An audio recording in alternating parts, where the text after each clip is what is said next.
পুত্ৰ তোৰ দ্বাৰা সম্পন্ন হোৱা সকলো অত্যাচাৰ মষিমূৰ কৰিবলৈ শীঘ্ৰেই পৃথিৱীত ভূমিষ্ঠ হ'ব এটি সন্তান।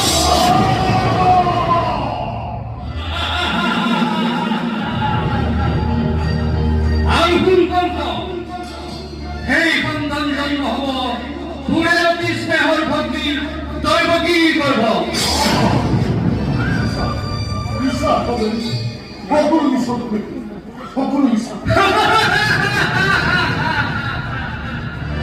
আৰু কোন কংস দৈৱকী গৰ্ভজাত অষ্টম সন্তানে হ'ব তোৰ প্ৰাণ বৈৰী।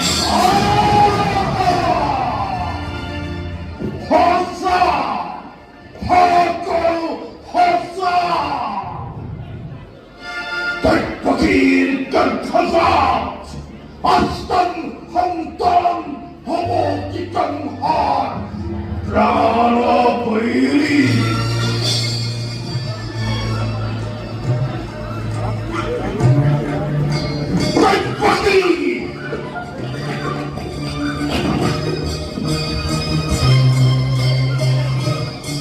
মোৰ কণ্ঠত মোৰ প্ৰাণ বৈৰী বচৰণ কৰাৰ পূৰ্বেই তোক হত্যা কৰি খাদ্যত পাবাৰ মই কৰিম নিষ্ফল।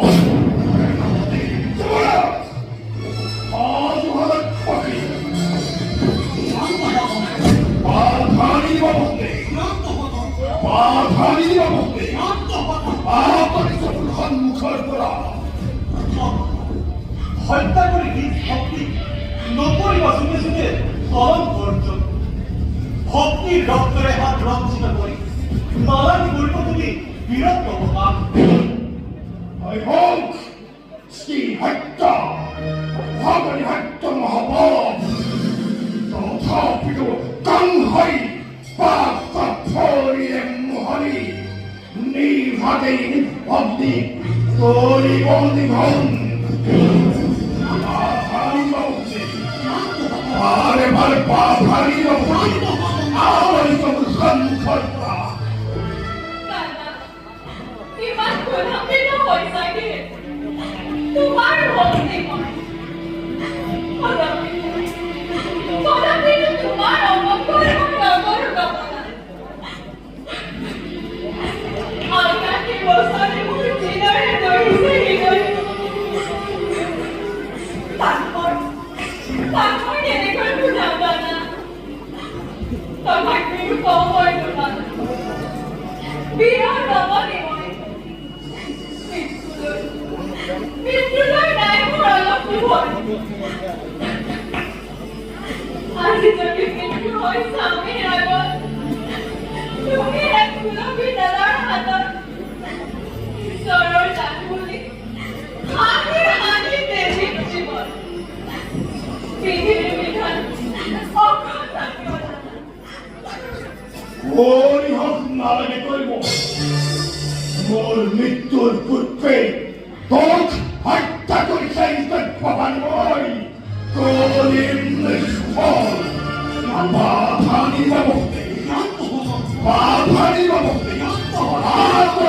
সন্মুখৰ পৰা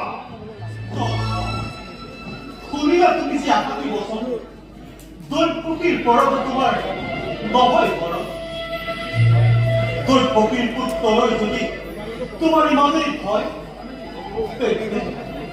তেন্তে আজি মই সকলোকে সাক্ষী কৰি কৰিছো প্ৰতিজ্ঞা। দৈৱকীৰ গৰ্ভজাত প্ৰতিটো সন্তান ভূমিষ্ঠ মাতৃ একে একে আনি তোমাৰ হাতত হত্যা কৰি সেই নমুনাৰ সন্তান হ'ব। নিষ্কণ্টক কৰিলে তোমাৰ জীৱন জীয়াই থাকিবা তুমি অনন্তকাললৈ।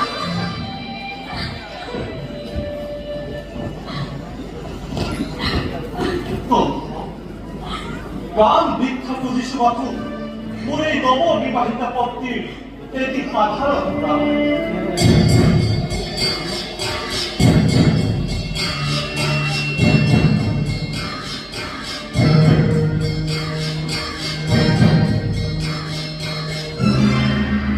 যদি তোমার প্রতিজ্ঞা ভঙ্গ হয় বকুদে। তেমনি করিবা উচিত বিচার আমার বকুদেবের নিজ প্রতিজ্ঞাকে কেউ ভঙ্গ না করে। বেশ, মন্ত্রীদের দেখছি বকুদে নিজ গৃহরে সেনাপতি যুবরাজ।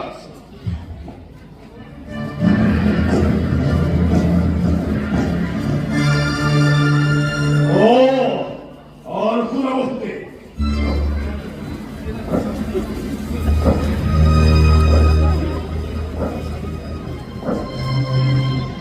প্রতিশ্রুতি অহর্নিশে থাকেছেন মরত্তমা।